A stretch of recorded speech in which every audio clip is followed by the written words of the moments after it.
Okay students, इससे पहले जो हमने डिस्कशन किया था इंडक्टर इन एसी सर्किट, उसी के बारे में डिस्कशन किया था कि एक्सएल की वैल्यू ओमेगा इंटू एल पर डायरेक्टली प्रोपोर्शनल है। अगर हमने एल को कांस्टेंट रखा मतलब जो इंडक्टिव रिएक्टेंस है डायरेक्टली प्रोपोर्शनल टू क्या है, फ्रीक्वेंसी। फ्रीक्वेंसी जैसे बढ़ा रहे हैं, जैसे बढ़ा रहे हैं फ्रीक्वेंसी लिनियरली, वैसे वैसे इंडक्टिव रिएक्टेंस भी बढ़ रहा है लिनियरली, लिनियर ग्राफ है। लाइक दैट अगर आपने इंडक्टेंस कांस्टेंट रखा मतलब इंडक्टर सेम है, समझ में आ रहा है। यहाँ पे इंडक्टर को ही हमने चेंज कर दिया, बहुत सारे इंडक्टर रखा, ठीक है। यहाँ पे एक जनरेटर रखा हमने जिसकी अगर फ्रीक्वेंसी कांस्टेंट रखा, तो यहाँ पे देखिए इंडक्टिव रिएक्टेंस भी क्या कर रहा है, directly proportional to L, linearly proportional है, लिनियरली, ठीक है। इसको आप लिख सकते हो, कोई दिक्कत नहीं है। X L is directly proportional to omega और X L is directly proportional to L. तो इफ एंड इफ कंडीशन क्या होगा आप जानते हैं, इसमें एल कांस्टेंट, इसमें ओमेगा कांस्टेंट, ठीक है। चलिए ये सब बातें तो जानते होंगे, कोई आश्चर्य की बात नहीं है, बहुत बार हमने ग्राफ इस तरह का ड्रॉ कर रखा है, ये सिंपल ग्राफ है, ठीक है। अब चलते हैं थोड़ा सा डीसी सोर्स के बारे में जानते हैं।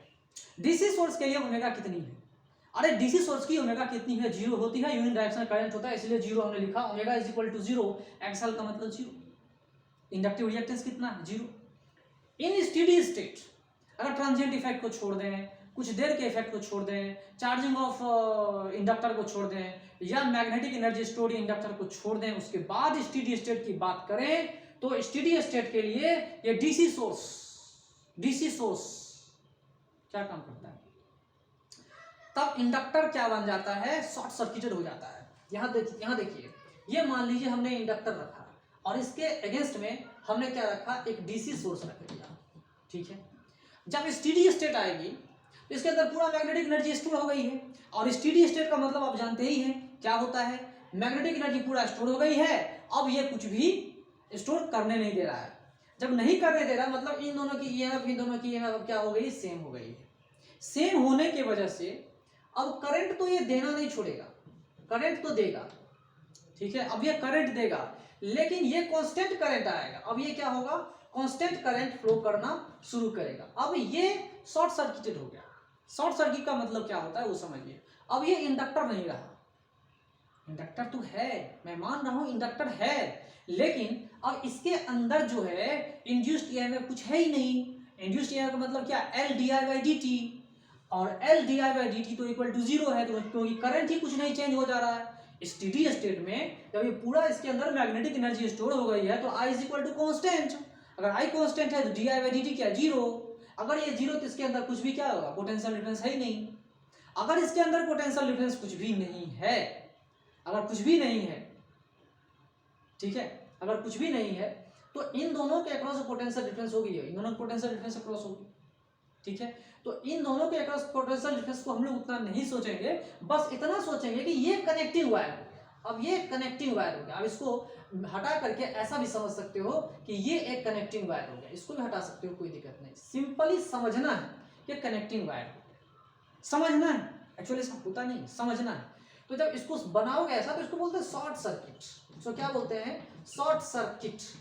जब पोटेंशियल डिफरेंस किसी भी इंस्ट्रूमेंट और डिवाइस के अक्रॉस जीरो कर देते हैं, चाहे बैटरी हो, इन्वर्टर हो, या बल्ब हो, फैन हो, तो उसको हम शॉर्ट सर्किट बोलते हैं। शॉर्ट सर्किट में large amount of electric current flow करते हैं, क्योंकि शॉर्ट सर्किट मतलब एक ऐसा वायर हमने कनेक्शन लगा दिया जिसके across potential difference equal to zero कर दिया, और potential difference equal to zero कर दिया मतलब रेजिस्टेंस को हमने क्या कर दिया, जीरो। उस वजह से इलेक्ट्रिक करंट बहुत ज़्यादा फ्लो कर देती है ना। तो इलेक्ट्रिक करंट बहुत ज़्यादा फ्लो करती है, रेजिस्टेंस को ही हमने अक्रॉस क्या कर दिया, जीरो कर दिया। जीरो करने से large amount of electric current is flowing through that circuit, through that appliance, through that device, ठीक है। इसकी वजह से आग भी लग सकता है, हीटिंग इफेक्ट से डैमेज भी कर सकता है, ठीक है।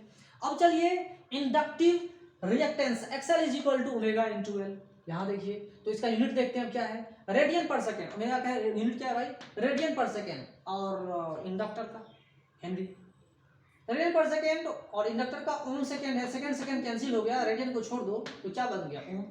ऐसा यूनिट क्या है, ओम, रेजिस्टेंस का ही तो है। ओमेगा एल याद रखिएगा, ओमेगा एल और 1 अपॉन ओमेगा सी, ये सब रिएक्टेंस का ही फॉर्मूले हैं। अगर डायमेंशनल देखें तो इक्वल टू नहीं है, कि डायमेंशनली देखा जाए तो सब रेजिस्टेंस इक्वल टू रेजिस्टेंस, ये सब डायमेंशनली है। तो कभी कभी डायमेंशनल फॉर्मूला को यूज करने में आपको इस्तेमाल आएगा, ठीक है, यूज करना है। यहाँ देखिए क्वेश्चन बहुत ही सुंदर क्वेश्चन है जो आपको कॉन्सेप्ट क्लियर करेगा। यहाँ मान लीजिए कि इंडक्टर है जिसका इंडक्टेंस 2 मिली हेनरी है और कनेक्ट किया गया है एसी सोर्स से। एसी सोर्स से हमने कनेक्शन रखा है जिसका पीक वोल्टेज कितना है 220 वोल्ट है और उसकी फ्रीक्वेंसी कितनी है 50 हर्ट्ज है। तो find the peak current, I know peak current पता कीजिए। और जब पीक करंट थी, पहला क्वेश्चन क्या था कि पीक करंट फाइंड कीजिए, और जब पीक करंट थी तो उस समय इंस्टेंटेनियस वोल्टेज कितनी है वो फाइंड करना है। तो यहाँ देखिए क्या है, इंडक्टर हमने 2 मिली हेनरी हमने कनेक्ट किया एसी सोर्स का। तो पहले बताइए कि पीक करंट होगा कितना। तो पीक करंट को हम लोग लिख सकते हैं इस तरह से, peak current is equal to V naught by omega into L, ये लिख सकते हैं। फिर अगर सिंप्लीफाई करेंगे तो कितना आ रहा है 2 pi F into L. V naught की वैल्यू कितनी है भाई, तो वी नोट की वैल्यू है 220 वोल्ट। सब कुछ लिखते जाओ, फिर 2 लिखो, फिर पाई लिखो, यहाँ पर फ्रीक्वेंसी कितनी है तो फ्रीक्वेंसी है 50 हर्ट्ज, उसको भी लिखो। एल की वैल्यू कितनी है, एल की वैल्यू कितनी है भाई, तो 2 पाई लिख देते हैं ना, 2 पाई।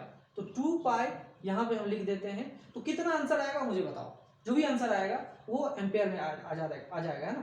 तो सबको हमने ऐसा ही में रखा था। पाई स्क्वायर 10 हो गया है ना, इसको मल्टीप्लाई किया तो कितना होगा 4, और इससे मल्टीप्लाई होगा 200 है ना। जो कुछ भी है आप आंसर बताओ कितना होगा। तो सिंप्लीफाई करेंगे 220 volt divided by pi square को 10 मान लो, पाई स्क्वायर को 10 मान लो, ठीक है। तो पाई स्क्वायर 10 इंटू 100 हो गया, तो 5 इंटू 4 इज इक्वल टू 20 और कितना 20 हो गया, फिर एक 0, ठीक है। कितना होगा आंसर आप बताइए, यहाँ पर कितनी एम्पेयर होगी वो बताइए। 220 वोल्ट है, pi square equal to 10, 2 into 2 कितना हो गया, 2 इंटू 2 कितना हो गया भाई, तो 4 इंटू 5, ठीक है। यहाँ पे देखिए कैलकुलेशन समझिए, 220 है तो 2 इंटू 2 4 इंटू 5 20 है ना, और ये कितना है pi square into pi square 10 into 10 100 है ना। तो 100 यहाँ लिखिए, ठीक है। यहाँ कितना हो गया 50, ऐसे भी समझ सकते हो, देखो 50 गुना 100 200 और पाई स्क्वायर 10 2000 आ गया है ना। फिर 20 से डिवाइड कर देंगे, कितना आया, ये एक 0 से कैंसिल कर देंगे, और फिर क्या करेंगे 2 से इसको हम क्या करते थे 11 लिख देते हैं। 11 by 100 that is equal to 0.11 ampere current इसमें फ्लो कर रहा है। This is our peak current, ये क्या है पीक करंट। तो जब पीक करंट इतनी है तो उस समय इंस्टेंटेनियस वोल्टेज कितनी थी। तो जो ग्राफ में हमने बताया था, वेव डायग्राम ग्राफ से मैंने बताया था कि जब करंट पीक पे रहेगा तो वोल्टेज सबसे कम होगी, 0 होगा। जब पाई/2 से लीड कर रहा है ना, क्या लीड कर रहा है, वोल्टेज लीड कर रहा है, करंट लीड कर रही है, तो वोल्टेज लीड करती है। इंडक्टर में क्या करता है, वोल्टेज लीड करता है, और कैपेसिटर में क्या करता है, वही कैपेसिटर क्या करता है, वही कैपेसिटर को अगर हम लगाते हैं तो वोल्टेज क्या होता है, पीछे आ जाता है, ठीक है।